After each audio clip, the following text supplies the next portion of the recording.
Salut les entrepreneurs, aujourd'hui j'ai une nouvelle vidéo à vous partager. Je vais vous donner mes conseils pour débuter dans l'entrepreneuriat. Et je vais notamment répondre à une question qui m'est posée par monsieur LJG, son pseudo sur YouTube. Alors à tout de suite.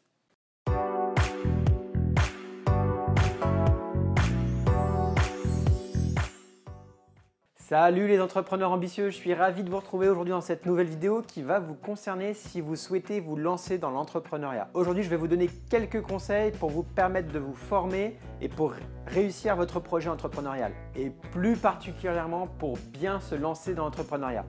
Je réponds notamment à une question qui m'a été communiquée sur YouTube dans les commentaires par monsieur LJG. J'espère qu'il va se reconnaître et qu'il va pouvoir suivre cette vidéo. En effet, il me demande quelle école suivre pour devenir entrepreneur. Je vais essayer d'y répondre tout de suite. Mais avant de commencer, je vous remercie pour ceux qui me laissent des messages sur grégoryprouveau.com ou sur cabinet-fico.fr qui me posent des questions dans la zone commentaires car tous ensemble, nous essayons de faire grandir notre communauté d'entrepreneurs ambitieux.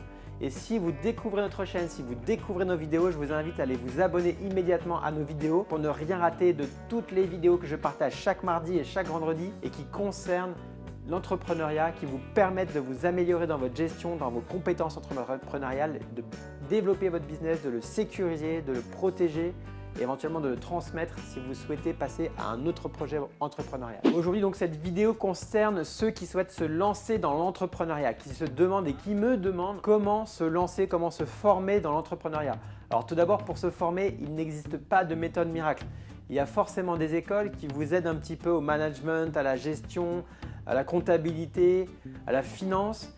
Et ça, pourquoi pas? Ça peut être un bon moyen de se former donc à l'entrepreneuriat, mais c'est des méthodes assez coûteuses puisque les écoles coûtent cher. Malgré tout, c'est un excellent moyen pour être encadré, pour être formé sur la durée, pour améliorer vos compétences qui vont vous être utiles lorsque vous serez entrepreneur. Mais avant de savoir quelle école suivre pour devenir entrepreneur ou quelle formation suivre pour devenir entrepreneur, vous devez d'abord savoir ce que vous avez envie de faire. Car suivant votre métier, suivant vos compétences, que vous soyez électricien, plombier, artisan, commerçant, boulanger ou que vous soyez prestataire de service, dans tous les métiers, vous allez pouvoir devenir entrepreneur. Et vous allez réussir dans l'entrepreneuriat si vous êtes plus compétent que les autres, si vous avez un service meilleur que les autres ou si vous savez mieux le vendre que les autres. Ce n'est donc pas forcément et uniquement l'école qui va vous permettre de vous former dans l'entrepreneuriat.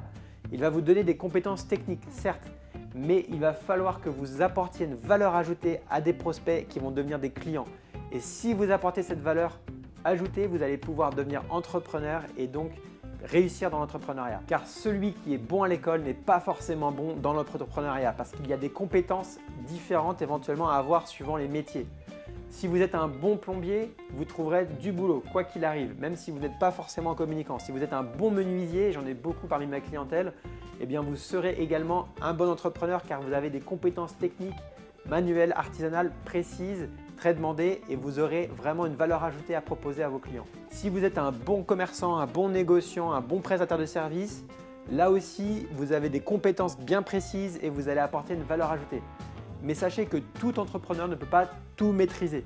Il existe vraiment beaucoup de variables à maîtriser, notamment d'abord son métier qui lui est propre et ensuite des compétences en gestion, en management, en organisation, en comptabilité, en finance.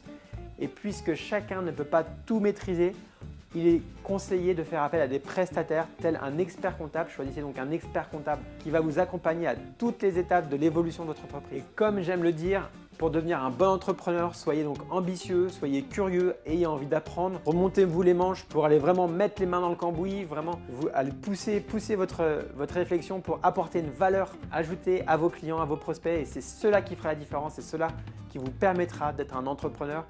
Et cela viendra donc compléter éventuellement une formation que vous aurez suivie au préalable. En tout cas, c'est à travers le service que vous apportez, la prestation que vous réalisez, que vous serez entrepreneur. Et ensuite, faites-vous accompagner sur tous les pans de votre activité que vous maîtrisez moins ou que vous n'avez pas le temps de maîtriser ou que tout simplement vous souhaitez être accompagné pour ces sujets-là pour ensuite vous concentrer uniquement sur votre activité précise, qu'elle soit artisanale ou de service. Voilà, donc je répondais à la question de monsieur LJG qui me demandait donc quelle école suivre pour devenir entrepreneur. Moi, j'estime qu'il y a que des écoles forment en effet à des compétences managériales, de gestion, de comptabilité, de finance et c'est très bien. Mais il va falloir, quoi qu'il arrive, que vous ayez une valeur ajoutée dans un domaine précis et que vous puissiez apporter cette valeur ajoutée à des clients qui vont la reconnaître comme étant intéressante pour eux et qui vont donc vous payer pour la prestation que vous réalisez. Si vous avez des questions encore sur ce sujet, n'hésitez pas à utiliser le commentaire sous la vidéo, j'y répondrai avec grand plaisir.